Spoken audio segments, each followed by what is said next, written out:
আজকের এই সেকেন্ড কনফারেন্সে আমি আপনাদের জন্য যেই টপিকটা সিলেক্ট করেছি যে আমি এটা নিয়ে আলোচনা করব, টপিকটা হচ্ছে হাউ টু গেট বারাকা ইন লাইফ। জীবনে কিভাবে বারাকা পাওয়া যায়। আরবিতে বলে বারাকা, বাংলাতে আমরা যেটারে বরকত বলি। কি বলি? এই বারাকা কিভাবে পাওয়া যায়? What are the sources of বারাকা ইন লাইফ। জীবনে এই বারাকার সোর্স কি, কি করলে কোথায় এই বারাকা মিলে, এটা হচ্ছে আজকের টপিক। এটা নিয়ে আজকে আমি কথা বলবো ইনশাআল্লাহ। তো টপিক সবাই বুঝতে পেরেছেন তো, না?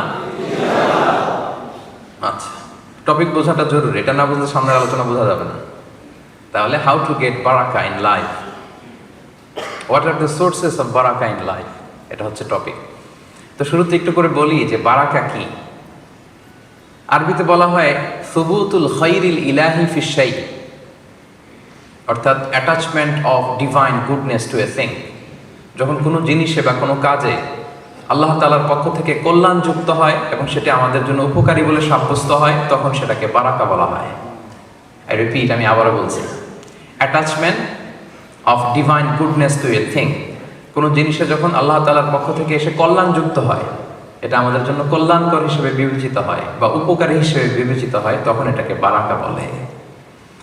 অথবা আরবিতে এভাবে বলা যেতে পারে যে আল মানাফিউল কাসীরা বিল আসবাবিল কালিলা, মানে মিনিমাম প্রভিশন ম্যাক্সিমাম এফোর্ট। জিনিস অল্প কিন্তু এটাতে কাজ হয়ে গেছে বেশি, এরকম হয় না? পড়াশোনা করছে কম কিন্তু পরীক্ষায় ভালো রেজাল্ট করে ফেলছে, মেধা ভালো, বরকত হয়েছে। টাকা পয়সা কম কিন্তু জীবনে উন্নতি করে ফেলছে বেশি। সময় পেয়েছে কম কিন্তু কন্ট্রিবিউশন করে ফেলছে বেশি। এরকম উদাহরণ ভরি ভরি সমাজে আছে না নাই? আছে। কিভাবে পাল? বারাকা। এই বারাকার কারণে তারা পেরেছে। তাহলে মিনিমাম এফোর্ট আর ম্যাক্সিমাম আউটপুট বা বেনিফিট, এটা হচ্ছে বারাকা। অনেক সময় অল্প কাজ করো, বেশি আউটপুট পাওয়া যায়, এটাকে বারাকা বলে। মোটামুটি বারাকা কাকে বলে বোঝা গেছে না? বুঝতে পেরেছেন? আচ্ছা, আরো খোলাসা করি। লেট মি এক্সপ্লেইন মোর। আরেকটু বোঝাই, উদাহরণ দিয়ে বোঝাই। ধরেন একটা লোকের প্রতি মাসে ইনকাম 10 লক্ষ টাকা। কয় লক্ষ? কিন্তু অনেক খরচ। তার ওয়াইফ ধরেন অসুস্থ, একটা হসপিটাল বিল পরিশোধ করতে ওর 5 লক্ষ টাকা নাই। থাকা খাওয়ার খরচ, ছেলে মেয়েদের স্কুলিং, এগুলো করতে করতে 10 লক্ষই শেষ হয়ে যায়। মাস শেষে আরো 1 লক্ষ টাকা ঋণ করা লাগে। এরকম হয় না? আছে না নাই? কিন্তু ইনকাম কত ছিল? 10 লাখ। মাস শেষে আছে কত? শুধু জিরো না, ঋণের বোঝা। তার মানে কামাইছে অনেক কিন্তু কি হয় নাই? কি হয় নাই? বারাকা হয় নাই। আরেকজন লোক, তার মান্থলি ইনকাম মাত্র 1 লক্ষ টাকা। কত? 1 লক্ষ। ধরেন তার বাড়ি ভাড়া 20,000, খাওয়া দাওয়ায় খরচ করে 20,000, ছেলে মেয়েদের জন্য 10,000, ওদিকে 10,000, 10,000, এরকম করে 80,000 টাকায় পুরো মাস তার চলে যায় সুন্দরভাবে। আরো 20,000 টাকা থেকে যায়। ও কামাইলে 10 লাখ, 10 লাখ তো শেষই, আরো ঋণ করা লাগছে 1 লাখ। এ কামাইছে 1 লাখ, মাস শেষে 80,000 খরচ করে রয়ে গেছে 20,000। তার মানে কি হয়েছে? বারাকা হয়েছে। সুবহানাল্লাহ পড়বেন না? এবার বুঝতে পারছেন বারাকা কি? হ্যাঁ, পিছনের ভাইরা বোঝে নাই বোধহয়। বুঝতে পারছেন? আরো সহজ উদাহরণ দেই। আচ্ছা বলেন তো, আমি প্রায় এই উদাহরণটা বলি যে গরু খাওয়া হালাল না হারাম? কুকুর খাওয়া? আচ্ছা, গরু বছরে বাচ্চা দেয় কয়টা? একটা। কুকুর দেয় কয়টা? 5টা, 7টা। বাংলাদেশের পার্সপেক্টিভে যদি বলি, বাংলাদেশে গরু জবাই হয় বেশি না কুকুর জবাই হয় বেশি? গরু। কুরবানিতে কত লক্ষ লক্ষ গরু আমরা জবাই দিই, বিভিন্ন অনুষ্ঠানে প্রোগ্রামে কত গরু খাই। কুকুর জবাই দেওয়া হয় কয়টা? একটাও না। অন্যায় করে ছাগলের মাংস বলে কুকুর যে বিক্রি করে, এটা রেয়ার। মাঝে মাঝে চালাকি করে কেউ করতে চায়, কিন্তু আসলে তো কুকুর আমরা খাই না। তাহলে দেখেন, গরু হালাল, কুকুর হারাম। গরু বাচ্চা দেয় একটা, কুকুর অনেকগুলা। গরু জবাই করা হয় অনেক, কুকুর একটাও জবাই করা হয় না। আচ্ছা বলেন তো, বাংলাদেশে গরু বেশি না কুকুর বেশি? কারণ গরু খাওয়া হালাল। হালালে বরকত ঢুকাই দিছে কে? হারামের ভেতরে কোনো বরকত, কোনো বরকত নাই। তাহলে বারাকা কোনটা? হোয়াট ইজ বারাকা? এটা মোটামুটি বোঝা গেছে না এখন ভাই? সবাই বুঝতে পেরেছেন? বারাকা এটা খুবই জরুরি জিনিস। রাসূলুল্লাহ সাল্লাল্লাহু আলাইহি ওয়াসাল্লামের সময়কালে আমরা এরকম অনেক ঘটনা শুনেছি যে এরকম বারাকা দেখা গিয়েছে। যুদ্ধের সময় অজুর পানি নাই, হায় হায়, শত শত সাহাবা অজু করবে কোত্থেকে? রাসূল সাল্লাল্লাহু আলাইহি ওয়াসাল্লাম বললেন, যার কাছে যা আছে নিয়ে আস। কেউ এক কাপ, কেউ আধা পাতিলা এনে এক জায়গায় জমা করছে। রাসূল সাল্লাল্লাহু আলাইহি ওয়াসাল্লাম ওখানে বিসমিল্লাহ বলে হাত ঢুকাই দিয়েছেন। তারপর বলছেন, পাতিল কাত করো, এসে লোকজন পানি নিয়ে যাও, অজু করো। শত শত সাহাবী ওই ছোট্ট জায়গার পানি থেকে অজু করে ফেলছে। নিজেদের যে পানির আলাদা মশক এটা ভরে ফেলছে, এরপরও পানি শেষ হয় নাই। কিভাবে হইলো এটা? বারাকা। আহজাবের যুদ্ধে, খন্দকের যুদ্ধে শত শত সাহাবা পরীক্ষা খনন করতেছে। সালমান আল ফারিসি রাদিয়াল্লাহু তাআলা আনহুর প্ল্যানিং, চারদিকে পরীক্ষা খনন করলো। খাবার নাই, তৃষ্ণা, ক্ষুধা, খুব কষ্ট। জাবের রাদিয়াল্লাহু তাআলা আনহুর স্ত্রী, ঘরে একটা ছোট্ট ছাগলের বাচ্চা ছিল। উনি ভাবলো যে রাসূল সাল্লাল্লাহু আলাইহি ওয়াসাল্লাম এত কষ্ট করতেছে সাহাবাদেরকে নিয়ে, কিছু খাওয়াই। তো ছাগলের গোশত রান্না করলো আর কিছু রুটি বানালো। এই ধরেন 5-6 জনের হবে। ছোট্ট একটা ছাগলের বাচ্চা কয়জনের হবে বলেন? 5 থেকে 7 জন। তো জাবেরকে তাই বললো, জাবের বেশি লোক বললো না, আবার রাসূল সাল্লাল্লাহু আলাইহি ওয়াসাল্লামকে বললো 5-7 জন নিয়ে রাতের বেলা যেন চলে আসে, কিছু খেয়ে যায়, আমরা কিছু আপ্যায়ন করি। তো জাবের রাদিয়াল্লাহু তাআলা রাসূল সাল্লাল্লাহু আলাইহি ওয়াসাল্লামকে যেয়ে বললেন, ইয়া রাসূলুল্লাহ, আমার স্ত্রী তো এরকম করেছে, 5-7 জনের একটা আপ্যায়ন। রাসূল সাল্লাল্লাহু আলাইহি ওয়াসাল্লাম বলতেছে, সানাআ লাকুম জাবিরুন তুআমা, এই বিশাল জামা, চলো জাবের তোমাদের জন্য খানা পাকাইছি। আসলে খাবার কয়জনের? 5-7 জন। এখন 1000 খানিক সাহাবী চলে আসছে, বিশাল মিছিল দিতে দিতে, এই বিশাল একবারে গ্রুপ। জাবের রাদিয়াল্লাহু তাআলার স্ত্রী তো অবাক, হায় হায় সর্বনাশ। রেগে মেগে স্বামীরে বলে, করছো কি তুমি? বলছি কি আর করলা কি? 5-7 জনের খাবার আছে, তুমি তো বিশাল বাহিনী নিয়ে আসছো, এখন হবে কি? কি করলা তুমি? এখন জাবের রাদিয়াল্লাহু আনহু বলে, আমি করবো কি? রাসূল সাল্লাল্লাহু আলাইহি ওয়াসাল্লাম তো ডেকেছেন। রাসূল সাল্লাল্লাহু আলাইহি ওয়াসাল্লাম এটা বুঝতে পারলেন, বললেন, জাবের টেনশন করো না, খাবার কোন পাতিলে দেখি? বলে এই পাতিলে। বলতেছে, রাসূল সাল্লাল্লাহু আলাইহি ওয়াসাল্লাম দোয়া করে ফুদিয়ে দিলেন আর বললেন, পাতিলের ঢাকনা উঠাবা না, এক পাশ থেকে বের করে করে দিতে থাকো সবাই। ঢাকনা উঠানো হয় নাই। বিসমিল্লাহ বলে এক পাশ থেকে একটু রুটি একটু গোশত সবাইকে দিতে দিতে দিতে দিতে শত শত সাহাবা সবাই পেট ভরে খাওয়ার পরেও জাবের রাদিয়াল্লাহু তাআলা আনহু পাতিল উঠায় দেখে ভিতরে আগের মতোই রুটি আর গোশত রয়ে গিয়েছে। কিভাবে হইল? কথা বলে না। বারাকা। আবু হুরায়রা রাদিয়াল্লাহু তাআলা আনহু 7ম হিজরিতে মুসলিম হয়েছেন, সবচেয়ে বেশি হাদিস বর্ণনাকারী সাহাবী। মসজিদে নববীতে একটা বারান্দা ছিল, এই বারান্দায় তিনি অন্যান্য সাহাবীদের সাথে থাকতেন, জ্ঞান অর্জন করতেন, কোরআন সুন্নাহ শিখতেন। তো ওখানে মাঝে মাঝে সম্পদশালী সাহাবারা গিফট পাঠাতো। কি পাঠাতো? ফুড অ্যাজ এ গিফট পাঠাতো। একদিন আবু হুরায়রা রাদিয়াল্লাহু তাআলা আনহু খুবই ক্ষুধার্ত। ইন দ্য মিন টাইম এক সাহাবী এক পেয়ালা দুধ নিয়ে আসলেন, এনে বললেন, আবু হুরায়রা, এটা আহলে সুফফাদের জন্য দিলাম, নাও। পেয়ালাটা নিয়ে মহা খুশি, খাবে, কিন্তু মনে পড়লো রাসূল সাল্লাল্লাহু আলাইহি ওয়াসাল্লামের অর্ডার ছাড়া তো খাওয়া যাবে না। এই পেয়ালাটা নিয়ে রাসূল সাল্লাল্লাহু আলাইহি ওয়াসাল্লামের কাছে গেলেন, যে রাসূলুল্লাহ, এক পেয়ালা দুধ এসেছে, তো এটা কে খাবে, কিভাবে কি হবে? রাসূল সাল্লাল্লাহু আলাইহি ওয়াসাল্লাম বললেন, যাও আসহাবে সুফফা সবাই ডেকে নিয়ে আসো। সবাই, কোনো বর্ণনায় 70, কোনো বর্ণনায় 100, তারও বেশি, শতখানিক সাহাবা সবাই আসলো, লাইন ধরে এরকম দাঁড়ালো। তো রাসূলুল্লাহ সাল্লাল্লাহু আলাইহি ওয়াসাল্লাম আবু হুরায়রাকে বললেন, ঠিক আছে, লাইন ধরে গোল হয়ে দাঁড়াইছে, দাও, এদিক থেকে দাও। তো দিতে দিতে সবাই একটু একটু করে খাচ্ছে, খেয়ে এদিকে আসতেছে। আবু হুরায়রা রাদিয়াল্লাহু তাআলা তো আশা ছেড়েই দিছে, এই পেয়ালা ঘুরে আমার কাছে আসলে আমার নসিবে কি জুটবে কিছু? আশা ছেড়েই দিলাম, যাও। উনি আশা ছেড়ে দিয়ে দুঃখ করা মন নিয়ে তাকায় আছে, হায় রে, সবাই কি চোখ দিয়ে খাচ্ছে, কিন্তু আমি পাইলাম, এখনো তো আমার কাছে আসলো না। তাকায় আছে রাসূল সাল্লাল্লাহু আলাইহি ওয়াসাল্লাম, তো ব্যাপারটা বুঝতেছে তাই না? রাসূল ইসলাম দাঁড়ায় আছেন। এখন খেতে খেতে আবু হুরায়রা তো অবাক, কিরে সবাই খায় সবাই খায় সবাই খায় সবাই খায়, খেতে খেতে খেতে খেতে খেতে খেতে অবাক হতে হতে হতে হতে সব শেষে আবু হুরায়রা রাদিয়াল্লাহু তাআলা আনহুর কাছ পর্যন্ত পেয়ালা চলে আসছে, দুধ শেষ হয় নাই। আবু হুরায়রা রাদিয়াল্লাহু তাআলা আনহু খেলেন, রাসূল সাল্লাল্লাহু আলাইহি ওয়াসাল্লাম বললেন ইশরাব, ড্রিঙ্ক অ্যাগেইন, আরো খাও।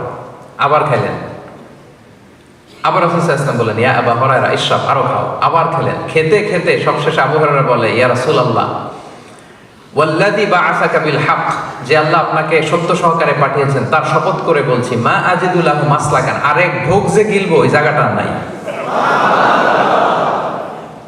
অবশেষে রাসূল সাল্লাল্লাহু আলাইহি ওয়াসাল্লাম নিলেন, নিয়ে শেষ করে দিলেন। আল্লাহু আকবার। কিভাবে ঘটলো ভাই এটা? হ্যাঁ, বারাকা। দিস ইজ দ্য কারিশমা অফ বারাকা, বারাকার কারিশমা। এখন আমাদের তো ওই বিশ্বাস নাই, আমরা ওই বারাকা পাবো কি করে? ওই বিশ্বাস তো লাগবে, ঠিক কিনা? ইমাম আন-নাবাবী রাহিমাহুল্লাহ, যিনি সহিহ মুসলিম একটা হাদিসের গ্রন্থ, এটা সরা লিখেছিলেন, উনি বর্ণনা করেন ওনার তো অনেক বড় নলেজ সিকার ছিলেন। ওনার কোথায় ইসলামের ইলমের হালাকা হয় খুঁজতেন। উনি বলতেন যে আমি প্রতিদিন 10 জন শায়েখের 10টা হালাকায় অন অ্যান অ্যাভারেজে জয়েন করতাম প্রতিদিন। এই যে আজকে আপনারা একটা হালাকায় জয়েন করলেন না, কয়টা হালাকা এখানে? উনি প্রতিদিন জয়েন করতেন কয়টায়? বিভিন্ন শায়েখ, বিভিন্ন মসজিদে, বিভিন্ন মাশিখাতে শায়েখরা দার্স দিতেন। উনি বলতেছে অন অ্যান অ্যাভারেজ প্রতিদিন আমি 10টা শায়েখের হালাকায় জয়েন করতাম। কিভাবে পারতেন? হ্যাঁ, বারাকা। দিস ইজ কল্ড বারাকা। ইবনে জারির আত-তাবারি কত যে লিখছেন আমরা পড়েও শেষ করতে পারি না। ইতিহাস লিখছেন, তাফসির লিখছেন, এটা লিখছেন, সেটা লিখছেন, অনেক। তো উনি যবে থেকে লেখা শুরু করছেন ওই দিন থেকে শুরু করে উনি যেদিন মারা গেছেন ওই দিন পর্যন্ত যদি ওনার এই বয়সটা বা সময়টা কাউন্ট করা হয় আর যত পৃষ্ঠা লিখছেন এটা যদি ভাগ দেওয়া হয়, দেখা যায় যে অন অ্যান অ্যাভারেজ প্রতিদিন উনি 80 পৃষ্ঠা লিখেছেন। আপনি আমি প্রতিদিন পড়তে পারি কয় পৃষ্ঠা বলেন? যেদিন ধরেন আপনি খুব বেশি পড়ছেন, আজকে খুব একটু পড়ছি, একটা বইয়ের অনেকটুকু পড়ে ফেলছে, ওই দিন কত হইতে পারে, কত পেজ হতে পারে? 10, 20, 30। আমরা 30 পেজ পড়তে পারি না। উনি প্রতিদিন অন অ্যান অ্যাভারেজে লিখতেন কত পৃষ্ঠা? কিভাবে? ক্লিয়ার না? বারাকা কি এটা বুঝতে এখানে আর কারো কোনো সমস্যা আছে? সবাই বুঝে গেছেন না? এবার আওয়াজ করে বলেন এই বারাকা আমরা আমাদের জীবনে চাই কি চাই না? লাগবে না আমাদের? শুধু ব্যবসায়ীদের লাগবে নাকি? চাকরিজীবীদের লাগবে? শ্রমজীবীদের লাগবে? ছাত্রদের লাগবে? রাজনীতিবিদদের লাগবে? ডিপ্লোমাটদের লাগবে? আজানি হুজুরের লাগবে? শায়েখ আহমদুল্লাহ হুজুরের? Yes, we need it. We need barakah in our life. We need barakah in our time. We need barakah in our work, in our health, in our wealth, in all of our activities. ঠিক কি না? সবাই আপনারা একদম। তাহলে আসুন, how to get barakah, এই বারাকা কিভাবে পাওয়া যায় আমরা ঢুকি মূল আলোচনায়। আপনারা কি ক্লান্ত হচ্ছেন? কখন আসছেন আপনারা? 5টায়? ওরে আল্লাহ। 4টায়? 3টায়? হ্যাঁ, 3টায় আসছে কে কে দেখি? আল্লাহ। 4টায় আসছে কে কে দেখি? 5টায়? 5টায় বেশিরভাগ চলে আসছে। 6টায়? মাশাআল্লাহ, হাত নামান। ঠিক আছে, খুব অ্যাক্টিভ, খুব অ্যাক্টিভ। ঠিক আছে, আল্লাহ ভরসা। তাহলে বারাকা সবার লাগবে, তাই না? এখন কিভাবে এই বারাকা পাওয়া যায় এটা শুনতে মন চাচ্ছে আপনাদের? মাশাআল্লাহ। তাহলে দ্য সোর্সেস অফ বারাকা ইন লাইফ, জীবনে বারাকা লাভের উপায় 12টা বলবো আমি। 12টা মোট। কয়টা? খেয়াল রাখবেন। আর রেকর্ডিং তো হচ্ছেই, আপনারা কাল পরশু পেয়ে যাবেন, শুনবেন, স্ত্রীকে শোনাবেন, বাচ্চাদের শোনাবেন, নোট করে নিজের নোটে রাখবেন, প্রায় চেক করবেন, ক্রস চেক করবেন, একটু ডাবল চেক যে আমার বারাকা আসতেছে কিনা। পারা যাবে না ইনশাল্লাহ? তাহলে ফ্রুটফুল হবে আর কি এটা। 1 নাম্বার, বারাকা লাভের 1 নাম্বার উপায় তাকওয়াল্লাহ, আল্লাহর ভয়। কার ভয় আছে? সবার আছে? সব তো মুত্তাকিদের নিয়ে বসছি আমরা আজকে, তাহলে সব আল্লাহর ওলিরা এখানে আসছে, আলহামদুলিল্লাহ। তো আল্লাহর ভয়টা লাগবে ভাই। আল্লাহ ইজ ওয়াচিং মি। আমি তো আমার এই বার্তাগুলো দিয়েছি বাংলাদেশে, অনেক বলেছি, বলবো, আমরা থামবো না, আমাদেরকে থামানো যাবে না, ঠিক কি না? আমরা আমাদের বার্তা দিয়েই যাব। তাকওয়াল্লাহ 1 নাম্বার, আল্লাহর ভয়। সবসময় ভাবতে হবে Allah is watching me, Allah is observing me. সকালে, বিকালে, দুপুরে, শীতকালে, গ্রীষ্মকালে, অফিসে, আদালতে, লোকের সামনে, একাকী, alone, Allah is watching me. আল্লাহ আমাকে দেখতেছে, আল্লাহ আমাকে দেখে। আল্লাহর সুপ্রিম কোর্টের কাঠগড়ায় দাঁড়াতে হবে, হিসাব দিতে হবে, দ্য সেন্স অফ অ্যাকাউন্টেবিলিটি। এই ভয় যদি কারো থাকে, কি পাপ করতে পারে? অন্যায় করতে পারে? এটা জরুরি। আল্লাহর ভয় যদি অন্তরে রাখেন, বরকত জীবনে আসবেই। আল্লাহ তাআলা বলছেন, ওয়ামান ইয়াত্তাকিল্লাহ ইয়াজআল লাহু মাখরাজা ওয়া ইয়ারযুকহু মিন হাইসু লা ইয়াহতাসিব। যে আল্লাহকে ভয় করে, সে কোনো কিছুতে আটকাবে না, আল্লাহ একটা সমাধানের ব্যবস্থা করে দেবে। আর কি? ওয়া ইয়ারযুকহু মিন হাইসু লা ইয়াহতাসিব, এমন জায়গা থেকে রিজিকের ব্যবস্থা করে দিবে। বরকত দেখেন, এমন জায়গা থেকে রিজিকের ব্যবস্থা করে দিবে যেটা সে কল্পনাও করেনি। এরকম অনেক সময় হয় না যে আমার প্ল্যানিংই ছিল না যে এখান থেকে আমার কোনো রিজিক আসবে, ইনকাম আসবে, কিন্তু হঠাৎ করে আল্লাহ ব্যবস্থা করে দিচ্ছে। এরকম আছে না নাই?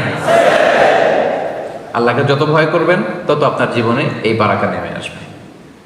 আমি জীবনে অনেক পেয়েছি, এরকম কল্পনাও করি নাই, বারাকা চলে এসেছে। আপনারাও পেয়েছেন নিঃসন্দেহে। এজন্য আল্লাহ তাআলার ভয়টা যেন হৃদয়ে থাকে সবসময়। এটা বারাকা লাভের 1 নাম্বার উপায়। যে আয়াতটা দিয়ে আমি আলোচনা শুরু করেছিলাম, যে লাউ আন্না আহলাল কুরা আমানু ওয়াত্তাকাও, যদি জনপদের লোকেরা ঈমান আনতো আর তাকওয়া অবলম্বন করতো, মানে আল্লাহকে ভয় করতো, আল্লাহর ওয়াদা, লা ফাতাহনা আলাইহিম বারাকাতিম মিনাস সামাই ওয়াল আরদ, আমি আল্লাহ আকাশ জমিনের বরকতের সব দরজা তাদের জন্য খুলে দিতাম। উনি দেওয়ার জন্য প্রস্তুত, আমরা নিয়ম মেনে রিসিভ করার জন্য আমাদের সময় নেই। কপাল পড়া আমরা। আল্লাহর ভয়টা যেন থাকে সম্মানিত ভাইয়েরা। আমার খেয়াল রাখবেন, আপনার মনে হয় যে সাময়িক লস হচ্ছে, আসলে লস হবে না। ওই যে 10 লাখ আর 1 লাখ মনে আছে তো? প্রথম লোক কামাইছিল কয় লাখ? মাস শেষে ছিল কয় লাখ? আরো ঋণ। আর ও কামাইছিল কয় লাখ? 80,000 শেষে, মাস শেষে রইল কয় হাজার? দেখছেন, 10 লাখে কোনো কাজ হয় নাই, 1 লাখে বাজিমাত। কারণ ভয় ছিল কার? তাহলে 12টা পয়েন্টের একটা শেষ না? তাকওয়াল্লাহ, সবসময় আল্লাহর ভয়টা অন্তরে রাখতে হবে। 2 নাম্বার, অ্যাটাচমেন্ট উইথ দ্য কোরআন। কোরআনের সাথে অ্যাটাচমেন্ট বাড়াইতে হবে। কোরআনের সাথে যার যত সম্পর্ক, তার জীবনে বারাকা তত বেশি। ওয়াল্লাহি উকসিমু বিল্লাহিল আযীম, আল্লাহ শপথ করে বলছি, কোরআনের সাথে যার যত সম্পর্ক, তার জীবনে বারাকা তত বেশি। আমি নিজে তার প্রমাণ। আমি কোরআনের একজন ছাত্র, আমি কোরআনের একজন ধারাভাষ্যকার, আমি কোরআনের কথা বলি, আর কোনো জ্ঞান নাই আমার, আর কিছু নাই, কিছুই নাই, শুধু কোরআনের সাথে লেগে আছে। এটাই সার্থকতা জীবনের। একটু লেগে দেখেন না, একটু পড়ে দেখেন না, একটু গবেষণা করে দেখেন না, কোরআনের হালাকাগুলোতে এসে দেখেন না, বরকত নিয়ে কুলানো যাবে। আলহামদুলিল্লাহ। আল্লাহ তাআলা বলছেন, কিতাবুন আনজালনাহু ইলাইকা মুবারাকুন লিয়াদাব্বারু আয়াতিহি ওয়া লিয়াতাযাক্কারা উলুল আলবাব। হে নবী, এই কিতাবকে আপনার কাছে পাঠিয়েছি মুবারাক। এই বইটাই বরকতময়, এই বইটার ভিতরেই শুধু বারাকা। এটার সাথে যারা লাগবে, এদের জীবনে বারাকা নামবে না? নামবে। যাতে করে তারা তাদাব্বুর করতে পারে, কোরআন নিয়ে গবেষণা করতে পারে, এজন্য এই বরকতময় কোরআন পাঠিয়েছে, এবং যাতে জ্ঞানীরা এখান থেকে উপদেশ নিতে পারে, এই জন্য কোরআনকে আল্লাহ তাআলা নাজিল করেছেন। দ্য বুক ফুল অফ বারাকা, এমন বই এটা, শুধু বরকত আর বরকত। পড়বেন, তেলাওয়াত করবেন, বরকত। তেলাওয়াত না করে ড্রাইভিং করতেছেন, রিসাইটেশন একটা দিয়ে রাখছেন, চালায় রাখছেন, শুনতেছেন, বরকত। নিয়মগুলো মানতেছেন, বরকত। অনেকগুলো মানতে পারেন না, নিয়ত করতেছেন, আল্লাহ ভুল হয়ে যায়, পারি না, সমাজে চলতে যায়, এগুলো মানতে চাই, তৌফিক দাও, চেষ্টা করতেছেন কোরআনের রুলগুলো ইমপ্লিমেন্ট করার জন্য। বরকত দিয়ে জীবনটাকে সিক্ত করে দিবে কে? রাসূলুল্লাহ সাল্লাল্লাহু আলাইহি সাল্লাম ইরশাদ করেছেন, সহিহ মুসলিমের হাদিস, ইকরাউ সূরাতাল বাকারা। এখানে স্পেসিফিকলি রাসূল সাল্লাল্লাহু আলাইহি ওয়াসাল্লাম সূরা বাকারার কথা বলেছেন যে তোমরা সূরা বাকারা তেলাওয়াত করো। ফা ইন্না আখযাহা বারাকা, কেননা সূরা বাকারা যারা ধরবে পড়বে তাদের জীবন বরকতময় হয়ে যাবে। ওয়া তারকাহা হাসারা, যারা ছাড়বে এরা শুধু আফসোস করবে। ওয়ালা তাস্তাতিউহাল বাতালা, কোনো ব্ল্যাক ম্যাজিক, জাদু টোনা কোনো কিছু তার কোনো ক্ষতি করতে পারবে না। কারণ সূরা বাকারার মধ্যে আয়াতুল কুরসি আছে না নাই? এটা বললে কোনো ব্ল্যাক ম্যাজিক জাদুকরের জাদু কোনো কাজে আসবে না। বরকতময় কিতাব। তাহলে 2 নাম্বার হচ্ছে অ্যাটাচমেন্ট উইথ দ্য কোরআন। কোরআনের সাথে অ্যাটাচমেন্ট, সম্পর্ক যত বাড়াবেন ততই জীবনে বরকত নেমে আসবে। তাহলে 2টা ক্লিয়ার হলো না? আচ্ছা, 3 নাম্বার ফলোইং সুন্নাহ। জীবনে যত সুন্নাহ মানবেন, রাসূল সাল্লাল্লাহু আলাইহি ওয়াসাল্লামের সুন্নাহ আছে যেখানে বরকত আছে, যেখানেই সুন্নাহ সেখানেই বারাকা, সেখানে আপনি বারাকা পাবেন। যে কোনো সুন্নাহ, like Sunnah of eating, Sunnah of sleeping, Sunnah of travelling, Sunnah of trading, খাওয়া, ঘুমানো, সফর করা, ব্যবসা, কাজ করা, যে কোনো কাজের ক্ষেত্রে সুন্নাহ মানলেই ওটার মধ্যে বরকত আছে না নেই? 3 নম্বরে হচ্ছে সুন্নাহ। এই সুন্নাহর সাথে সবসময় নিজেকে জড়িয়ে রাখতে। যেমন সুন্নাহ অফ ইটিং, খাওয়ার সময় সুন্নাহ মানলে কি বরকত পাওয়া যায় একটু দেখেন। এক লোক এসে রাসূল সাল্লাল্লাহু আলাইহি ওয়াসাল্লামকে বলল, ইয়া রাসূলুল্লাহ, এক সাহাবী এসে বলল, ইয়া রাসূলুল্লাহ, ইন্না নাআকুলু ওয়ালা নাশবা। হে আল্লাহর রাসূল, আমরা খাই কিন্তু পেট ভরে না। এরকম অনেক সময় হয় না? হয়। কার কার হয় দেখি? খাইলেও পেট ভরে না, দেখি কার কার। সাহস করে দিয়ে একজন হাত তুলেও ফেলছে। ঠিক আছে, সৎ সাহসের জন্য ধন্যবাদ। হতে পারে যারা কাজ করে বেশি, চিন্তা করে বেশি, ক্ষুধা লাগে। নট নেসেসারি যে আপনার অনেক দৌড়াইতে হবে, এক্সারসাইজ করতে হবে না। আপনি ব্রেন স্টর্মিং করলে ক্ষুধা লাগবে। আমি নিজেও ফিল করি, যখন কোনো কিছু নিয়ে খুব ভাবি তখন ক্ষুধা লাগে, এটা হয়। তো এই সাহাবীরা কি চিন্তা করেন, কি সিম্পলিস্টিক লাইফ লিড করতো। মনে যা আসছে নবীরে বলে ফেলছে, এ রাসূলুল্লাহ, ইন্না নাআকুলু ওয়ালা নাশবা। রাসূল, আমরা খাই কিন্তু পেট ভরে না। পেট ভরে না কেন? তো রাসূল সাল্লাল্লাহু আলাইহি ওয়াসাল্লাম দেখেন কি বলে। রাসূল সাল্লাল্লাহু আলাইহি ওয়াসাল্লাম বললেন, লাআল্লাকুম তাআকুলুনা মুতাফাররিকিন, মনে হয় তোমরা একা একা খাও, একসাথে খাও না।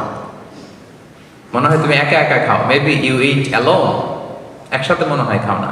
ওই সাহাবী বলে, না, হ্যাঁ ইয়া রাসূলুল্লাহ, আমি আসলে একা একা খাই, অন্যদের সাথে বসে মিলেমিশে খাই না। তখন রাসূল সাল্লাল্লাহু আলাইহি ওয়াসাল্লাম খাবারের সুন্নাহ শিখিয়ে দিলেন, দ্য এটিকেটস অফ ইটিং। তিনি বললেন, ইজতামিউ আলা তাআমিকুম, না না না, একা একা খেও না, খাবার নিয়ে একসাথে সবাই বসবা। ওয়াযকুরু ইসমাল্লাহি আলাইহি, খাওয়ার আগে বিসমিল্লাহ বলবা।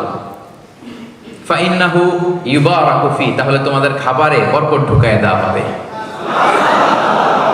এবার বুঝছেন সুন্নাহ মানলে কিভাবে বরকত পাওয়া যায়? দেখেন খাওয়ার ক্ষেত্রে আরো রাসূল সাল্লাল্লাহু আলাইহি ওয়াসাল্লাম কি ইনস্ট্রাকশন দিয়েছেন। তিনি বলেছেন, আহাব্বু তাআমি ইলাল্লাহি মা কাসরাত আলাইহিল আইদি, আল্লাহর কাছে সবচাইতে প্রিয় খাবার ওইটা যেই খাবারে অনেকগুলো হাত পড়ে। এক প্লেট নিয়ে শুধু এক হাত দিয়ে খাচ্ছেন, এটা আল্লাহর কাছে পছন্দ না। একটা খাবার নিয়ে অনেকগুলো মানুষ বসে চারদিক থেকে নিয়ে নিয়ে খাচ্ছে, এই খাবারটা আল্লাহর কাছে বেশি প্রিয়। সুবহানাল্লাহ। তাহলে একা একা খাবেন না, বাসায় যে স্ত্রীকে নিয়ে খাবেন, ছেলে মেয়েদের নিয়ে খাবেন, বাবা মাকে নিয়ে খাবেন, বন্ধুদের একসাথে খাবেন। এবং খেয়াল করে দেখবেন, একা একা খেলে যে টেস্ট পাওয়া যায়, কয়েকজন মিলে খেলে এটা টেস্ট বেড়ে যায় কয়েক গুণ। কি বলেন? পারে না? বাড়ে। দেখবেন, খেয়াল করে দেখবেন, তাহলে বেশি বরকত। আবার রাসূল সাল্লাল্লাহু আলাইহি ওয়াসাল্লাম বলেছেন আরেকটা এটিকেট শুনেন, আল বারাকাতু তানজিলু ওয়াসাতাত তাআম, খাবারে বরকত নাজিল হয় একেবারে মিডলে, মাঝখানে। এক প্লেট খাবার, মাঝখানে বরকতটা আগে নাজিল হয়, সেখান থেকে ছড়ায়। ফাকুলু মিন হাফিয়াতি, তোমরা চারিপাশ থেকে খাও, মাঝখান থেকে নিও না। ওয়ালা তাআকুলু মিন ওয়াসাতি, মাঝখান থেকে উঠাবো না।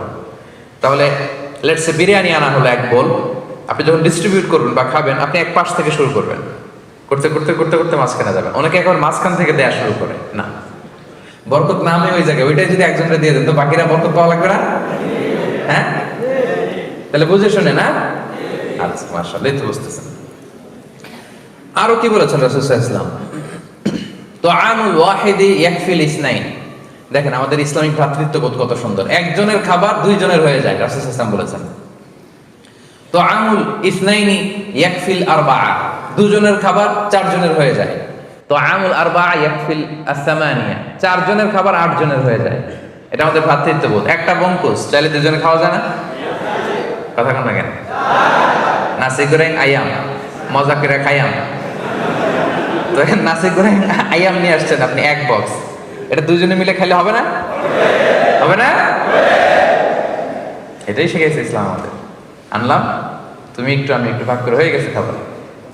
দুইজনের খাবার চারজন শেয়ার করা যায়, রাসূল সাল্লাল্লাহু আলাইহি ওয়াসাল্লাম বলেছেন। চারজনের খাবার আটজন শেয়ার করা যায়। আলহামদুলিল্লাহ পড়েন। কি সুন্দর এটিকেটস তিনি আমাদেরকে শিখিয়েছেন।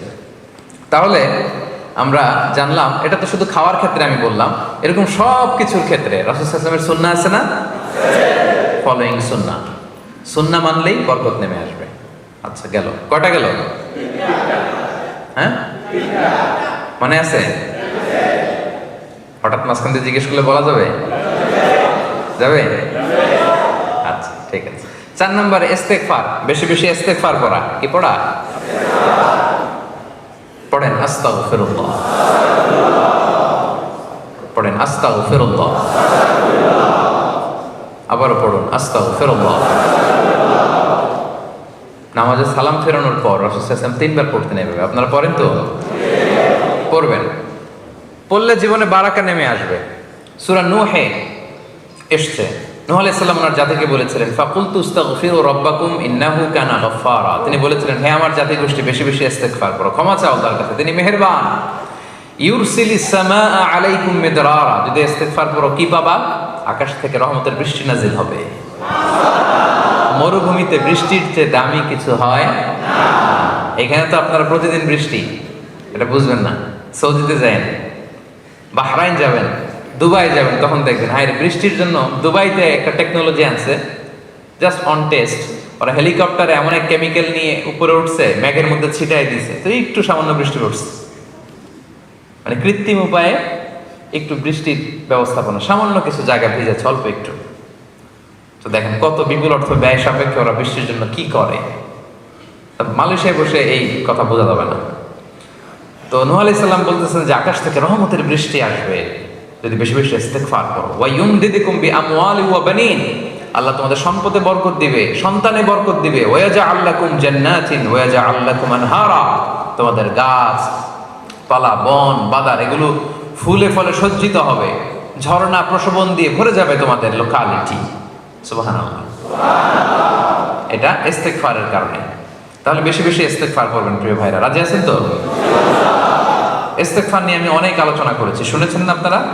বেশি বেশি ইস্তেগফার করলে তাদের দোয়া কবুল হয়, তারা মুস্তাজাবুদ দাওয়া হয়ে যায়। এবং রাসূলুল্লাহ সাল্লাল্লাহু আলাইহি ওয়াসাল্লাম ইরশাদ করেছেন, মান লাজিমাল ইস্তিগফার, যে সব সময় ইস্তেগফার করে। লাজিমা ইয়ালজামু মানে লাজিম হয়ে থাকে, লেগে থাকে, সাথে সাথে এটা ছাড়ে না, সে 3টা জিনিস পায়। 1, জাআলাল্লাহু লাহু মিন কুল্লি দিকিন মাখরাজা, যে কোনো ডিফিকাল্টিজে আল্লাহ তাআলা তার জন্য একটা ওয়ে আউটের ব্যবস্থা করে দেন, সমাধান পেয়ে যায়, আটকায় না। 2 নম্বর, অমিন কুল্লি হাম্মিন ফারাজা, তার দুশ্চিন্তা আসে না, আল্লাহ তাআলা তার জীবন থেকে দুশ্চিন্তা উঠিয়ে নেন। 3 নম্বর, ওয়া ইয়ারযুকহু মিন হাইসু লা ইয়াহতাসিব, এমন জায়গা থেকে আল্লাহ রিজিকের ব্যবস্থা করে দেন সে কল্পনাও করতে পারে না। কি বললে এগুলো পাওয়া যায়? কি বললে? ইস্তেগফার করলে। করবেন তো সবাই ইনশাআল্লাহ? আচ্ছা, গেল কয়টা? গেল 5 নাম্বার, চ্যারিটি, দান করলে জীবনে বারাকা নেমে আসে। বলবেন হুজুর এটা আবার কি করলেন? দিলাম আবার আমার আসবে কোত্থেকে? তো চলে গেল। আল্লাহ বলে দে, তুই দিলে আমি তোরে দেব। আনফিক ইয়া ইবনা আদম উনফিক আলাইক, এ বনি আদম দাও দাও, দিয়ে দাও, দিলে আমি তোমারে দিয়ে দেব। আল্লাহর ভান্ডারে তো অনেক ঘাটতি আছে, তাই না? হ্যাঁ, কেন ইকোনমিক ক্রাইসিস যাচ্ছে না? হ্যাঁ, ঘাটতি নাই, কোনো ঘাটতি নাই, বুঝে শুনে বললেন।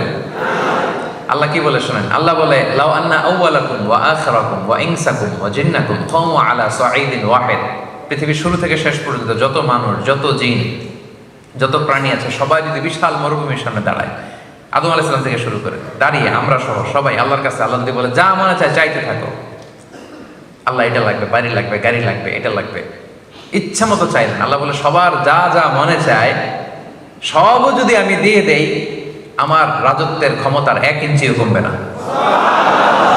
আরেক জায়গায় বললেন হ্যাঁ এতটুকু কমাইতে পারো, মহাসাগরের মধ্যে সুই দিয়ে যদি একটু পানি নিয়ে আসো তাহলে যতটুকু পানি কমাইতে পারছো অতটুকু পারবা। প্রশান্ত মহাসাগর একটা সুই নিয়ে গেলেন, বোট বা লঞ্চের এই পাশ থেকে সুই দিয়ে প্রশান্ত মহাসাগর থেকে সুইয়ের মাথা দিয়ে একটু পানি লাগালেন, তো সুইয়ের মাথায় একটু পানি লাগছে না? অনেক পানি কমে গেছে তো না প্রশান্ত মহাসাগরের? হ্যাঁ, সুই দিয়ে পানি নিয়ে আসছেন না আপনি? কতটুকু আনছেন? আল্লাহ বলে তোরা সবাই মিলে যার যা লাগবে সবও যদি দিয়ে দেই কমবে না, কমলে এতটুকু কমবে, সুই দিয়ে সাগরের পানি যতটুকু কমানো যায়। আল্লাহু আকবার। তার দরবারে কমতি নাই, ঘাটতি নাই, এজন্য দেন। দিলে আপনারা দিবে কে? ধরে রাখলে আপনি পাবেন কোত্থেকে? ধরেন 5 কেজির একটা নিয়ে আপনি ধরে রাখছেন, দিচ্ছেন না, তো এখন একজন 20 কেজি নিয়ে আসছে, এটা নিতে পারবেন? আপনি তো এটা ধরে রাখছেন, এটা দিয়ে দেন না, দিলেই না ওইটা ধরবেন, বুঝলেন? আচ্ছা ওইটা আবার ধরে রাখবেন কেন? ওটা দিয়ে দেন আরেকজনকে, তাইলে না 30 কেজির একটা ধরতে পারবেন। কি বলেন? আল্লাহ বলে দে, দিলে আমি তোরে দেব। সুবহানাল্লাহ। তাহলে মান যাল্লাযী ইউকরিদুল্লাহ কারদান হাসানা ফায়ুদাঈফাহু লাহু আদআফান কাসীরা। আল্লাহ বলে যে আমারে কর্জে হাসানা দেয়, মানে আমার জন্য আল্লাহর রাস্তায় দান করে, আমি তারে অনেক অনেক গুণ বহু গুণে বাড়িয়ে দেই। বাড়িয়ে দেন, তিনি দানকে বাড়িয়ে দেন। ইয়ামহাকুল্লাহুর রিবা ওয়া ইউরবিস সাদাকাত। আল্লাহ বলে সদকাকে আমি বাড়াই, ধ্বংস করে দেই সুদকে। সুদের সাথে মুসলিমদের কোনো সম্পর্ক নাই। দেখা যায় ফুলা ফাপা বাবল ইকোনমি, ভিতরে কিছুই, উপরে ফিটফাট, ভিতরে সদরঘাট। হ্যাঁ, তো এরকম উপরে ফিটফাট, ভিতরে সদরঘাট। সুদের অবস্থা এরকম। কিন্তু সাদাকা, চ্যারিটি, ডোনেশন, এটা যদি করেন বারাকা দিবে কে? দিবেন তো নাকি? পারা যাবে না? যার বেশি আছে বেশি দিবেন, কম থাকলে কম দিবেন। যারা দাতু যারা, এরা বেশি দিবেন। ওরাং জুতা বলে না মিলেনিয়ার? আচ্ছা, তারা বেশি বেশি দিবে। আর যারা আছে অল্প, আমার মতো মিসকিন যারা, আমরা অল্প কিছু দিলাম, কি বলেন? কিন্তু দিব, দেওয়ার অভ্যাসটা রাখবো। আমরা দিলে আমাদেরকে দিবে কে? ইনশাআল্লাহ বলেন। কয়টা গেল? 5টা। 6 নাম্বার হচ্ছে গ্রেটফুলনেস, কৃতজ্ঞতা বোধ। আল্লাহ প্রদত্ত নেয়ামা যে পাচ্ছেন, নেয়ামতগুলো, এটার মূল্যায়ন করতে হবে। যদি আল্লাহর দেয়া নেয়ামতের মূল্যায়ন করেন, আল্লাহ আরো বাড়ায় দেয়। আল্লাহ কি বলছে দেখেন, আল্লাহ বলে লা ইন শাকারতুম লা আযীদান্নাকুম, যদি আমার শুকরিয়া করো, কৃতজ্ঞ হও, আমি আরো বাড়ায় দেব। ওয়ালা ইন কাফারতুম ইন্না আযাবি লাশাদীদ, আর যদি অকৃতজ্ঞ হও, কুফরি করো, জেনে রাখো আমার শাস্তি বড় কড়া। আমি সব সময় ধরি না, ধরলে ধরে না, ধরলে আল্লাহ খবর আছে। এজন্য নাশুকরি করা যাবে না, শুকর গুজার হবে। যে যে অবস্থায় আছে, কত সুখে আমরা আছি, চিন্তা করছেন? না খেয়েছিলেন কয়দিন শুনি? কোন দিন মানে ক্ষুধার জ্বালায় কান্না করছিলেন? এরকম হয়েছে জীবনে একবার? আপনার জীবনের কি কষ্ট? এত কমপ্লেন কেন আপনার? এত কমপ্লেন কেন আমাদের? এটা নাই, ওইটা নাই, আল্লাহ এটা পাইলাম না, ওইটা পাইলাম না। ক্যান্সারের আক্রান্ত যে রোগী হসপিটালে যেয়ে দেখেন, ও কিছু চায় না, ও শুধু বাঁচতে চায়। আপনি তো বাড়ি চান, গাড়ি চান, ধন চান, ফেম চান, সব চান। আর ক্যান্সার আক্রান্ত রোগীটা, সে শুধু কি চায়? বাঁচাটা ওর কাছে স্বপ্ন। আর আপনি এত সুখে থেকেও পাইলাম না কিছু, নাই আমার। এরকম আসরা নাই না? আমরা শুকর গুজার হব, আল্লাহ বাড়িয়ে দিবেন। একটা ছোট্ট হাদিস বলি। রাসূলুল্লাহ সাল্লাল্লাহু আলাইহি সাল্লাম আম্মা জান আয়েশা রাদিয়াল্লাহু তাআলা আনহার ঘরে এসে একবার দেখলেন একটা ছিঁড়া রুটির টুকরা মাটিতে পড়ে আছে। বুঝতে পেরেছেন? রাসূল সাল্লাল্লাহু আলাইহি ওয়াসাল্লাম রেগে গেলেন, রুটিটা হাতে নিয়ে বললেন, ইয়া আয়েশা, এটা হচ্ছে কারীম, আল্লাহর পক্ষ থেকে সম্মানিত এক রিজিক। এই রিজিক যেই ঘরে এসে অপমানিত হয়, ওই ঘরে আর রিজিক ঢুকে না। খবরদার আয়েশা, নেক্সট টাইম কোনো খাবার যেন এরকম পড়ে না থাকে। দেখেন, কারণ এটা আল্লাহর নেয়ামত হয়ে ঘরে ঢুকছিল, এই নেয়ামতের যাতে অপমান না হয় রাসূল সাল্লাল্লাহু আলাইহি ওয়াসাল্লাম কড়াকড়ি করেছেন, ঠিক কিনা? প্রত্যেকটা নেয়ামতকে যেন আমরা গুরুত্ব দিই। খাবারের ক্ষেত্রে অপচয় যেন না করি। অনেক সময় হয়ে যায় একসাথে খেতে বসলে অনেক খাবার নষ্ট করা যাবে না, বঙ্কুস করে ফেলতে হবে। মালয়েশিয়া কি বলে? বঙ্কুস। এই তো বোঝানো সহজ। টেক অ্যাওয়ে, ইংরেজিতে টেক অ্যাওয়ে অথবা বঙ্কুস। খাইতে পারেন না, বঙ্কুস করে নিয়ে যান, পরে খাবেন, অন্য কাউকে দিবেন, ফ্রিজে রেখে গরম করে খাবেন। কি বলেন? কিন্তু অপচয় করা যাবে না। আল্লাহর যে নিয়ামত গুরুত্ব দিব ভাই, আমরা শুকরগুজার হব। কয়টা গেল? আর আছে কয়টা? হ্যাঁ, শুনবেন? ক্লান্ত হয়ে গেছেন বোধ হয়, টায়ার্ড লাগতেছে বোধ হয়, কষ্ট হচ্ছে না তো? তাকবীর দেন, পড়েন আল্লাহু আকবার, আল্লাহু আকবার, আল্লাহু আকবার। 7 নাম্বার, অনেস্টি, সততা। অনেস্টি ব্রিংস বারাকা ইন লাইফ। সততা জীবনে বরকত নিয়ে আসে, যেটা খুঁজে পাওয়া দুষ্কর, বাইনোকুলার দিয়ে খুঁজে পাওয়া যায় না। সততা, বুঝতে পেরেছেন? Specially trading A, in trading, dealings, in business, honesty in business, এটা জীবনে বারাকা নিয়ে আসে। আর ব্যবসার ভিতরে যত আমাদের ঝামেলা, ভেজা, দুর্নীতি, এই তো এটা করা যাবে না। ব্যবসায় স্বচ্ছতা বজায় রাখবেন। আপনার মনে হয়েছে অনেক লাভ করে ফেলছেন, না, রাসূল সাল্লাল্লাহু আলাইহি ওয়াসাল্লাম বলেন ওই ব্যবসায় ধ্বংস। তিনি বলেন আল বাইয়ানি বিল খিয়ারি মা লাম ইয়াতাফাররাকা। কেনা বেচার সময় দুইজনের অপশন থাকে, কিনবে কি কিনবে না, যতক্ষণ না তারা পৃথক না হয়। পৃথক হয়ে গেলে আর অপশন নাই। আচ্ছা, ফাইন সাদাকা ওয়া বাইয়ানা, যদি আপনি সঠিকটা বলেন এবং পণ্যের প্রোডাক্টের যে কোয়ালিটি যদি বলে দেন, রাসূল সাল্লাল্লাহু আলাইহি ওয়াসাল্লাম বলেন বুরিকা লাহুমা ফি বাইইহিমা, তাদের ব্যবসায় আল্লাহ বরকত ঢুকায় দেন। দুজনের জন্য এটা বরকতময় হয়। আর ওয়া ইন কাতামা ওয়া কাযাবা, যদি আপনি প্রোডাক্টের দোষ গোপন রাখেন, মিথ্যা বলেন, মুহিকাত বারাকাতু বাইইহিমা, তাদের এই ব্যবসায় বরকত আল্লাহ উঠিয়ে নেন, ধ্বংস করে দেন। এজন্য সাবধান। ব্যবসা যারা করেন, প্রোডাক্টের সঠিক গুণাবলী বলে দিবেন। গাড়ি একটা বিক্রি করতেছেন, ইঞ্জিনের সমস্যা বলে দেন, ভাই আমার গাড়িটার ইঞ্জিনের সমস্যা, টায়ারের সমস্যা বলে দেন, ব্রেক প্যাডের সমস্যা বলে দেন, স্টিয়ারিং এর সমস্যা বলে দেন, বলে তারপর একটা প্রাইস নির্ধারণ করে বলেন এত দামে বিক্রি করবো। সে কিনলো, এটাতে বরকত হবে। এখন আমরা করি কি, ইঞ্জিনের সমস্যা, ওইটার সমস্যা, নিয়ে গেলাম ওয়ার্কশপে, বললাম যে 20 দিন ভালো থাকবে, এরকম একটা ব্যবস্থা করে দেয়, বাকিটা আমি দেখতেছি। আসলে নাই 1 মাসের মতো তুই ব্যবস্থা কর, আগে এত লাগবে না। এখন কোন রকম একটা ব্যবস্থা করে দিচ্ছে, যিনি গাড়ি কিনছে দেখে তো ইঞ্জিন ঠিক আছে, সব ঠিক আছে, আপনি তো টাকা নিয়ে চম্পট। 1 মাস পরে দেখা যায় একেবারে অবস্থা খারাপ, নষ্ট গাড়ি, সব জায়গায় নষ্ট। তো এই যে চালাকিটা করে বেশি কামান নাই, 500 রিঙ্গিত। কত রিঙ্গিত বেশি? আর এই পকেট থেকে চলে গেছে 5000 রিঙ্গিত। আছে না নাই? টেরও পান নাই। জীবনে আপনার ব্যবসায় বরকত হবে না, মনে রাখবেন, কখনোই বরকত হবে না। এরকম কৌশল করে যারা কাস্টমারকে, ক্লায়েন্টকে ঠকায়, তাদের জীবনে কখনো বারাকা হবে না। ব্যবসা যারা করেন, দোকানদারি যারা করেন, এটা খেয়াল রাখবেন। পারা যাবে আজকে থেকে? এই পণ্যটার এই কোয়ালিটি যেটা আছে প্রোডাক্টের, আপনি বলে দিবেন, তাহলে বরকত দিবে কে? গেল কটা? গেল 7টা।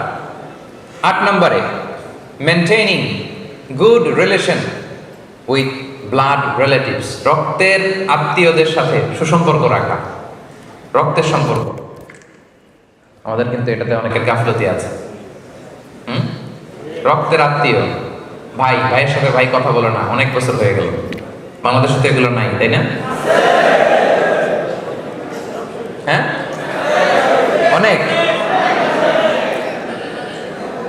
এজন্যই তো আমরা এগুলো রিমাইন্ডার দিচ্ছি আপনাদেরকে, যাতে আমরা শুধরে যাই, যাতে ভালো হয়ে যাই, ঠিক কিনা? রক্তের আত্মীয়দের সাথে সুসম্পর্ক রাখতে হবে, খোঁজ খবর নিতে হবে, তাদের বাড়িতে যেতে হবে, মাঝে মাঝে পারলে কিছু হাদিয়া দিতে হবে, বিপদে একটু দাঁড়াতে হবে পাশে। জীবনে বরকত দিবে কে? রাসূলুল্লাহ সাল্লাল্লাহু আলাইহি ওয়াসাল্লাম বলেছেন, মান আহাব্বা আইয়ুবসাতা লাহু ফি রিজকি ওয়া ইউনসা লাহু ফি আসারি ফালইয়াসিল রাহিমা। যে চায় তার রিজিকে বরকত হোক, যে চায় তার হায়াতে বরকত হোক, সেজন্য তার আত্মীয়তার সম্পর্ককে বজায় রাখে। চান আপনারা? আপনার রিজিকে বরকত হোক চান না আপনারা? আপনার হায়াতে বরকত হোক চান না আপনারা? তাহলে আত্মীয়তার সম্পর্ককে বজায় রাখতে হবে। খোঁজ নেবেন, দেশের বাইরে যারা আছেন মাঝে মাঝে ফোন দিবেন, খোঁজ নেবেন, বিপদে পড়লে এগিয়ে যাবেন। আপনার জীবনটাকে বরকতময় করে দিবে কে?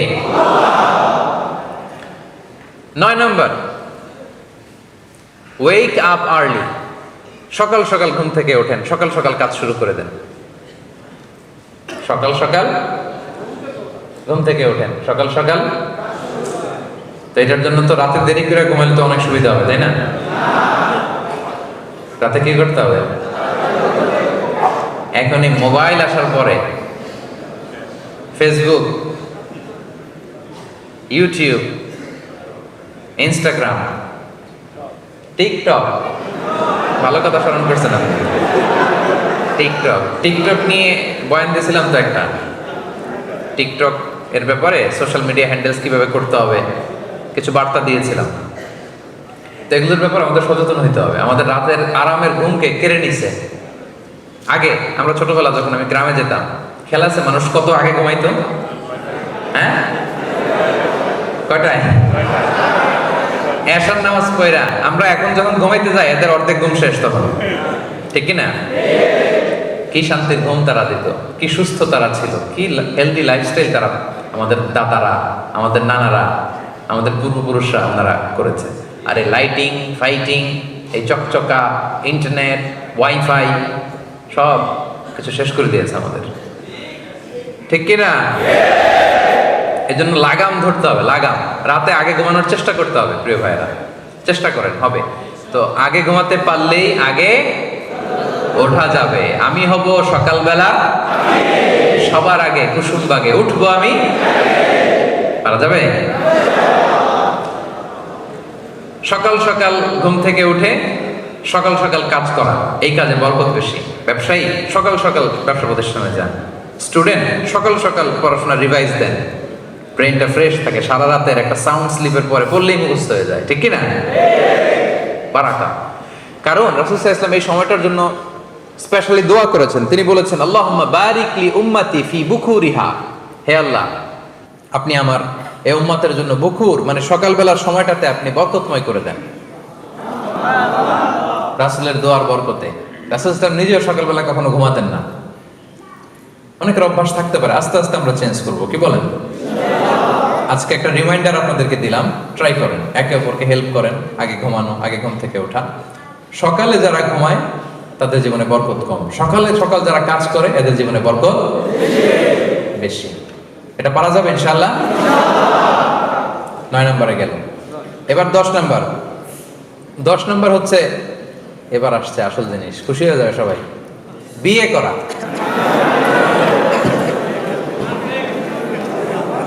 সবাই হাসতেছে, সামনে মুরব্বী যারা আছে ওনারাও হাসতেছে। সিনিয়র জুনিয়র সবার মধ্যে আনন্দের হিল্লোল হয়ে গেছে এখন হলরুমে। কি আনন্দ না? আচ্ছা, বিয়ে করেন নাই কারা কারা দেখি? সর্বনাশ। ঠিক আছে ঠিক আছে, আসবে, বারাকা আসবে ইনশাআল্লাহ। হাত নামাও, নিয়ত করে ফেলো আজকের এই প্রোগ্রামে। আজকে নিয়ত করা যাবে না? বিয়ে আসলে জীবনে বরকত নিয়ে আসে। যারা বিবাহিত আপনারা খেয়াল করেন, বিয়ের আগের জীবন পরের জীবন, বিয়ের পরে বরকত আসে। কেন বরকত আসে? আমি আমার ব্যক্তিগত জীবন থেকেও যদি বলি, বিয়ের আগের জীবন পরের জীবন অনেক পার্থক্য। বিয়ের পরে শুধু বরকত আর বরকত। কেন বরকতটা আসে? কারণ বিয়ে মানুষকে অ্যাক্টিভ বানায়। তো অ্যাক্টিভ, বিয়ে করলে আপনি অ্যাক্টিভ হবেন। কারণ বিয়ের আগে আপনি একা, যেখানে মনে চায় থাকতে পারেন, যেখানে মনে চায় শুইতে পারেন, খাইতে পারেন। বিয়ের পরে 2 জন, এখন তো যেখানে থাকা যায় না সেখানে। একটা যদি বেবি হয় তখন তো আরো অনেক কিছু লাগে। যদি থাকে 2 পা, যেথা খুশি সেথা যা। যদি হয় 4 পা, ভাত কাপড় দিয়ে যা। আর যদি হয় 6 পা, সাথে করে নিয়ে যা। দেখছেন অবস্থা? দেখেন, আমার দায়িত্ববোধ বেড়ে গেল, রেসপন্সিবিলিটি বেড়ে যায়। একা একা যেখানে থাকি, খাই ঘুমাই, দুইজন হলে আমার দায়িত্ব বাড়ে, আমার রেসপন্সিবিলিটি বাড়ে, ফলে আমি এনার্জেটিক হয়ে উঠি, আমি হার্ড ওয়ার্কিং হই। আমার স্ত্রীর জন্য আমার উপার্জন করতে হবে, আমার সন্তানের ভবিষ্যতের জন্য আমাকে লড়াই করতে হবে, স্ট্রাগল করতে হবে, হার্ড ওয়ার্ক করতে হবে, ঠিক কিনা? এটা আমাকে এনার্জেটিক বানায়, ফলে বারাকা নেমে আসে। আল্লাহ তাআলা বলছেন, ইয়াকুনু ফুকারা ইউগনিহিমুল্লাহু মিন ফাদলি। আল্লাহর ওয়াদা, আল্লাহর প্রমিস। যুবক ভাইয়েরা যারা হাত তুলেছে, বিয়ে করো না এখনো, আল্লাহ বলে ওরা যদি গরিব থাকে, আল্লাহ তাআলা তার নিজ ফজল এবং করমে বিয়ের পরে ওদেরকে ধনী বানিয়ে দেবে। কারণ দায়িত্ববোধ বাড়ে, বেশি সচেতন হন, অলসতা কমে যায়, বরকত নেমে আসে। ইবনু মাসউদ রাদিয়াল্লাহু তাআলা আনহু উনি প্রায় বলতেন, ইলতামিসুল গনা আও গিনা ফিন নিকাহ, বিয়ের মাধ্যমে তোমরা ধনাঢ্যতা তালাশ করো। এই আয়াতের তাফসীর যখন তিনি করতে যেতেন, তিনি বলতেন, তোমরা বিয়ের মাধ্যমে আল্লাহর কাছে ধনাঢ্যতা তালাশ করো, ধনী হওয়ার প্রক্রিয়া তালাশ করো। কারণ বিয়ে করলে আল্লাহ তাআলা তাদেরকে সম্পদশালী বানিয়ে দেয়। আলহামদুলিল্লাহ পড়েন। এবার একটা মজার হাদিস শুনেন। রাসূলুল্লাহ সাল্লাল্লাহু আলাইহি সাল্লাম বলেছেন, 3 শ্রেণীর ব্যক্তি আছে। কয় শ্রেণী? যাদেরকে সাহায্য করা আল্লাহ তাআলা নিজের উপর ওয়াজিব করে নিয়েছেন। এর মধ্যে এক শ্রেণী হচ্ছে আন-নাকিহ আল্লাযী ইউরিদুল আফাফ। আন-নাকিহু ইউরিদুল আফাফ, এমন যুবক যে বিয়ের মাধ্যমে নিজের চরিত্রকে হেফাজত করতে চায়। এমন অবিবাহিত যুবক যে বিয়ে করে নিজের চরিত্র বাঁচাতে চায়, ক্যারেক্টার বাঁচাতে চায়। আল্লাহ বলে, ওর এই বিয়ের ব্যবস্থাপনায় ওকে হেল্প করা আমি আল্লাহ নিজের জন্য ফরজ করে ফেলেছি। আল্লাহ সাহায্য এসে আপনার সাথে যুক্ত হবে যদি আপনি বিয়ে করেন। তো করবা তো বিয়ে তোমরা? হ্যাঁ, ইনশাআল্লাহ। মাশাআল্লাহ, নেট করে ফেলছে আজকে। বিয়ের বন্যা বয়ে যাবে কিছুদিন পর, এই ওয়াজ শোনার পরে একেবারে। আল্লাহ তুমি কবুল করো। কয়টা গেল ভাই? 10টা। আর রইল কয়টা? আর 2টো। আচ্ছা, 11 নম্বর, গিভিং সালাম ওয়াইল এন্টারিং হাউস। ঘরে যখন ঢুকবেন, কি নাম তোমার? মাহমুদ রাব্বি। আচ্ছা, তোমার পাপা কোথায়? হ্যাঁ, ওখানে যাবা না? কাছে যাবা? আসো আসো। কি নাম? মাশাআল্লাহ, ঠিক আছে, বাবার কাছে চলে যাও, আব্বুর কাছে যাও, আব্বুর কাছে যাও। মাশাআল্লাহ, এরাই আগামীর বাংলাদেশ, ঠিক কি না? কি সুন্দর। ছোট্টবেলায় ইসলামিক হালাকাগুলোতে কনফারেন্সে চলে আসছে, দেখছেন ইসলামের প্রতি কত অ্যাটাচমেন্ট। এই বিয়ে করলে এরকম বেবি পাওয়া যাবে। ওয়াজ যেগুলো করতেছে এগুলো মেনে টেনে বিয়ে করেন, দেখবেন যে এরকম আল্লাহওয়ালা ছেলে মেয়ে আল্লাহ তাআলা দিয়ে দিবে, ফ্যামিলিটা জান্নাতি ফ্যামিলি হয়ে যাবে। আমিন বলেন। মাশাআল্লাহ। তাহলে ঘরে যখন ঢুকবেন তখন সালাম দিবেন। সালাম দিলে বরকত আসে ভাই। সালামের শব্দটার মধ্যে বারাকা আছে, খেয়াল করে দেখেন। আমরা বলি আসসালামু আলাইকুম ওয়া রাহমাতুল্লাহি, তারপরে খেয়াল করছেন? আসসালামু আলাইকুম ওয়া রাহমাতুল্লাহি, তারপরে ওয়া বারাকাতুহু। মানে আল্লাহ তাআলার পক্ষ থেকে শান্তি, আল্লাহ তাআলার পক্ষ থেকে রহমত, আল্লাহ তাআলার পক্ষ থেকে বরকত বা বারাকা তোমার উপর বর্ষিত হোক। এই দোয়াটা কিন্তু আমরা করি। তাহলে বেশি বেশি সালাম দিবেন, তাহলে বারাকা নেমে আসবে। আল্লাহ তাআলা বলছেন, ফাইদা দাখালতুম বুয়ুতান ফাসাল্লিমু আলা আনফুসিকুম তাহিয়াতাম মিন ইনদিল্লাহি মুবারাকাতান তাইয়্যিবা। তোমরা যখন ঘরে ঢুকবা তখন একে অপরকে সালাম দিবা, কারণ এটা আল্লাহর পক্ষ থেকে অভিবাদন পদ্ধতি। এবং এই সালামের বাক্যটা মুবারাকাতান তাইয়্যিবা, বরকতময় এবং পবিত্র। এটা পবিত্র বাক্য, বরকতময় বাক্য। বুঝতে পেরেছেন? ওকে ওকে, ওর আব্বুর কাছে বসায় দেন। ওর সাথে কথা না বলে হ্যাঁ বসায় দেন ওর আব্বুর সাথে। তো বরকতময় বাক্য বাণী এটা। সালাম দিলেই বরকত নেমে আসে। ঘরে যখন আপনি ঢুকবেন সালাম দিবেন, বরকত নেমে আসবে। আনাস রাদিয়াল্লাহু তাআলা আনহুকে রাসূল সাল্লাল্লাহু আলাইহি ওয়াসাল্লাম একদিন বললেন, ইয়া বুনাইক, হে আমার সন্তান, ইযা দাখালতা আলা আহলিক, যখন তুমি তোমার ঘরে ঢুকবা, ফাসাল্লিম, ঘরে ঢুকেই সালাম দিবা। দিলে কি হবে? ইয়াকুনু বারাকাতান আলাইক, এটা তোমার জন্য বরকতের কারণ হবে। ওয়া আলা আহলিক, এবং তোমার পরিবারের জন্য বরকতের কারণ হবে। সুবহানাল্লাহ। স্পেসিফিক, একেবারে স্পেসিফিক হাদিস।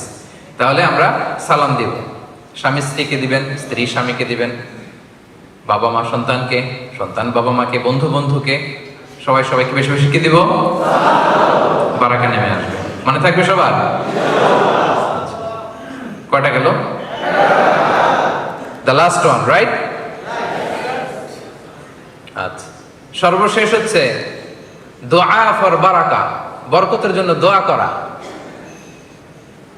বরকতের জন্য কি করা? চাইতে হবে আল্লাহর কাছে, যেন আল্লাহ তাআলা আপনাকে যা দিয়েছেন তাতে আল্লাহ বারাকা ঢুকায় দেন।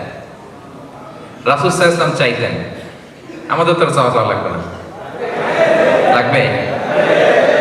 রাসূলুল্লাহ সাল্লাল্লাহু আলাইহি ওয়াসাল্লাম নিজে বরকত চাইতেন যে আল্লাহ আমার যা দিয়েছেন এটার ভিতরে একটু বারাকা ঢুকায় দিয়েন।